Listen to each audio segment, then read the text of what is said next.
England for his cousin, Tsar Nicholas II of Russia, who happened to be the richest man in the world. And when you're the richest man in the world, the consequence is all the people who are not quite as rich hate you and wish they could get their hands on your money. So the Rothschilds told King George V, they were all around him as his advisors in London, they said, look, let's go after Nick and get his dough. And George said, well, I'm game. And so the Rothschilds started the communist movement in Russia. And so they murdered the Tsar and his family and took his gold, which was sent to Paris and to Kuhn Loeb Company in New York and the other Rothschild offices, London and so forth. And some of this money, by the way, these Rothschild banks used to buy the original stock of the Federal Reserve System in 1914. That was all bought with the Tsar's money, and so the Romanov heirs, such as are still alive, are the real owners of our Federal Reserve System. And so, as I say, they murdered the richest man in the world, took all of his money. Well, what year was that, by the way? What year was that when they murdered the Tsar? Well, that was 1918. They had the Communist Revolution in 1917, and the first thing they did was go in and loot the whole country. They took all the money, and so the result was the new Soviet empire had no operating capital, and they couldn't tax anybody because they had murdered all the people who owned anything. So you couldn't go out and tax the peasants to keep the country running. So they sent up cries of anguish, and people all over the world responded. Woodrow Wilson, our president, he made a speech to Congress in which he said, it is our duty to help these noble murderers in Moscow, in so many words. And so he first sent them $25 million of his personal war fund, voted to him by Congress to prosecute World War I. And he sent Elihu Root, who, by the way, wrote the charters of all the major foundations. Elihu Root was a lawyer of whom J.P. Morgan said, when I call in lawyers and I want something done, they give me a lot of reasons why it cannot be done. He said, when I call in Elihu Root says, what do you want me to do? And I tell him, and he does it. So that's why he became the lawyer for the big bankers in this country. Now, tell me, Eustace, because there's a lot of people that have said that the banking themselves, that the communist revolution was started on Wall Street. Is that a true fact or not, Eustace Mullins? It's absolutely true. All of the money for Wall Street, for the Bolshevik Revolution, came from Wall Street, really from Rothschild firms, but it would have been too obvious if the Rothschilds of London were sending all their money over to Russia to help the communists. So they did it through their favorite patsy, which is the American government. And they even formed a special firm on Wall Street in 1916 to finance the communist revolution in Russia, which was called American International Corporation. And its directors were Percy Rockefeller, the richest men in the United States, including a financier named George Herbert Walker, who just happened to be the grandfather of George Bush, our president. Now, how does this George Bush fit in now? George Herbert Walker Bush, the former president, or about to be president of the United States, formerly anyway, how does he fit in with his father, and was it his father and the Rockefellers and the Harrimans and the Brown brothers? Did they all work together as far as this New World Order is concerned? Well, the New World Order is a group of insiders. It's sort of an international mafia, and they either work together or they get eliminated. I mean, these people have to cooperate because the death sentence is automatic if you don't. And you don't say, I'm going my way, to heck with you, because if you go your way is straight down. And so George Bush was like a lot of scions of these World Order families. That is, he was unemployable. I mean, if he came in to be interviewed and there were 8 people there, he would be the 8th one that you would hire if you had to hire 8 people. And, you know, Lyndon Johnson... He should have had 7 others when he was running for President of the United States. Well, it's too bad they didn't.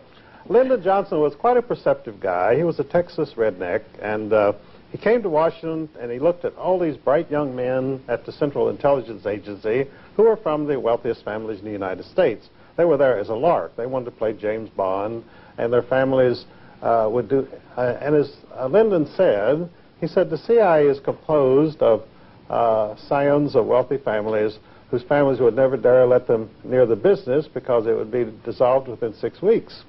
So George Herbert Walker Bush, when he finished at Yale, and they said, well, should we put him in the family firm of Brown Brothers Harriman? They said, good God, no, we'll be in the bread lines within 2 months. So they said, let him go work, let him do what everybody else does. Go work for the Central Intelligence Agency and travel around and have fun. So George went to work for the CIA. It's the only job he ever had, just like Bill Buckley, another scion of a wealthy family. Bill Buckley was hired by the CIA when he finished at Yale, Skull and Bones. We're talking about the Brotherhood of Death here, the Skull and Bones crowd, which Bill Buckley and George Bush and all of the partners at Brown Brothers Harriman were members of this Illuminati fraternity established in 1848 as the Russell Trust by Daniel Court Gilman, who also, by the way, later set up the charitable foundations. Gilman was on the board of all of these so-called charitable foundations, which were simply secret instruments of the world order. So George became a member of the CIA. Matter of fact, he was CIA director in 1976. An interesting thing happened to Eustace in 76, and that was when he met one Saddam Hussein, who became involved in power in Iraq at the time. Could you tell us a little bit about that? Well, George was always a business partner of Saddam, and he claimed he didn't know him, so he deliberately, when he was on camera, he always mispronounced his name. He always called him Saddam, as though he were trying to call him a sodomite. I don't know. But anyway, they have been business partners that goes way back. And Saddam himself, is worth about $10 billion. He's a player on the world scene. And that's why when George was ranting about getting rid of the new Hitler and he sent our army over there to do it, they walked away leaving Saddam Hussein in total control. I don't think he ever heard a gunshot fired during that entire Iraqi war. But to get back to George, he didn't start out with the CIA. He started out as an agent, a secret agent of the CIA, who was running his own oil company called Zapata Oil Company. And, George, when he wanted a name for his company, he wanted a name that really represented what he believed in. So he didn't call it the Thomas Jefferson Oil Company, and he didn't call it the George Washington Oil Company. He looked down at Mexico, where you had a communist revolutionary named General Emiliano Zapata. And Emiliano was quite a bloodthirsty guy. His idea of a good time was to go into a village and line up all the women and children and shoot them. So George said, this is my kind of guy. So he named his oil company Zapata Oil Company, which showed the kind of people that he would like to have around him. And the Zapata Oil Company was never anything but a front for the CIA. They did a lot of work in Mexico and in the Gulf of Mexico for the CIA. And of course, when you had the supposed attack against Castro to wipe out communism in Cuba, George was in on the planning, and of course they bought 2 ships to haul the fighters, freedom fighters, to Cuba. And they named one of them Barbara, after his wife, and they named the other ship Zapata, after his oil company. So George was pretty well inside all the way. And, of course, they never intended to overthrow Castro. You see, when you set up a regime that you control, like in 1917 they set up the Bolshevik regime, and the American taxpayer supported the Soviet empire from 1917 right up till the time it collapsed. And the only reason it collapsed was that the United States was bankrupt. They couldn't send them any more money. So we destroyed communism by going bankrupt ourselves, which I guess is one way of doing it. You said one time, Eustace, that the Russians have been trying to make it through the winter every winter since the inception of the communism, and we've been helping them through the winter. Well, the guy who helped them first was Herbert Hoover. After they sent him money, Wilson sent him money, and then they said, we don't have any food. So Herbert Hoover, the great engineer, who was a Rothschild employee, after he had been banned for life from the London Stock Exchange as a thief and an embezzler, and the Rothschild said, boy, we want this guy on our side. Sure. So they hired him as a director of Rio Tinto Zinc, one of their family firms. And so then in 1916, the Germans said, look, we can't fight any longer. We don't have any more money, we don't have any more food, and we don't have any more coal.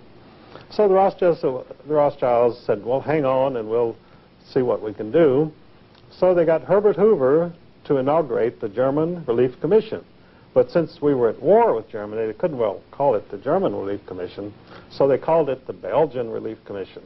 And the Belgians were suddenly were astounded to find out that they were all starving when they had just had the best crop year they ever had. But anyway, the Belgian Relief Commission, which, by the way, was one of the greatest thieveries in the world, Herbert Hoover and his pals who ran this operation, they all came out of it multimillionaires. And Herbert Hoover several times remarked very sourly, some of these days, some prying SOB is going to want to look at our books. Well, no one ever did, and they kept their money. But after the Belgian Relief Commission, which kept the Germany in the World War I for 2 more years and brought a very satisfactory conclusion, then they called on Herbert to help them out again. They said, look, the Bolsheviks are starving, they've shot all the peasants and the farmers, and they have no food. So Herbert Hoover then organized Russian relief, and he went over and saved the Bolsheviks from total collapse. And somehow, after this, he became known as a great anti-communist, which just shows you what, when you control the media, you can sell any story that you want. Absolutely. And one of the things that was so sad for me to read about, of course, was when the Bolsheviks did go into the Ukraine, and they did kill so many people. They starved between 6 and 8 million Ukrainians out. And this is the end result of what the America has done, because America itself, this government, not the country, I don't believe the country, Eustace, I don't believe the patriotic people in the country, but this government was responsible for funding situations like this, weren't they? Oh, very much so. And in fact, this great massacre of the Russian peasants in the early 1930s was deliberately suppressed by Walter Duranty, the chief correspondent in Russia of the New York Times, and he dictated what would be allowed to be sent back to this country.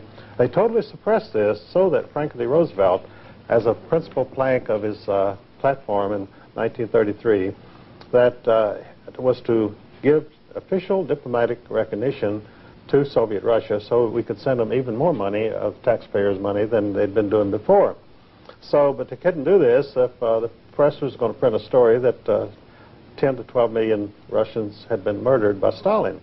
So the story was completely suppressed, and in fact the American people today really don't know whether to believe it or not. There have been several books out about it by Robert Conquest, which are very good, totally documented, but they don't get much play in the media. Mm-hmm. You know, they had a movie at one time on PBS, but PBS refused to run it in most of its affiliate, and that was Harvest of Despair. Oh, yes. It was a television, I think it was about an hour and a half long, or a couple hours anyway, but it showed exactly what happened and the terrible human tragedy that this government, the United States of America government, was involved in by the fact that they supported communism in other parts of the world, namely the Soviet Union at that time. You know, it's interesting to me, Eustace, that over 70 million people have been killed by communism, many by their own people, and we still support governments like that. How can this happen, Eustace Mullins? Well, you mentioned Public Broadcasting System, PBS, which to most people in the know, they call it the phony. They say PBS stands for the phony broadcasting system because they're a bunch of goofy left-wingers and homosexuals, and they're so relentlessly far left in their orientation that occasionally some congressman or some senator will point out, has PBS ever published any or run anything which was of a conservative nature? And of course the answer is no. And whenever someone in Washington points this out, why they would have to point it out, I don't know, because all you got to do is turn this phony broadcasting system on, and you can see it for yourself. But whenever a congressman mentions this, they immediately denounce him in the entire press as a hate monger.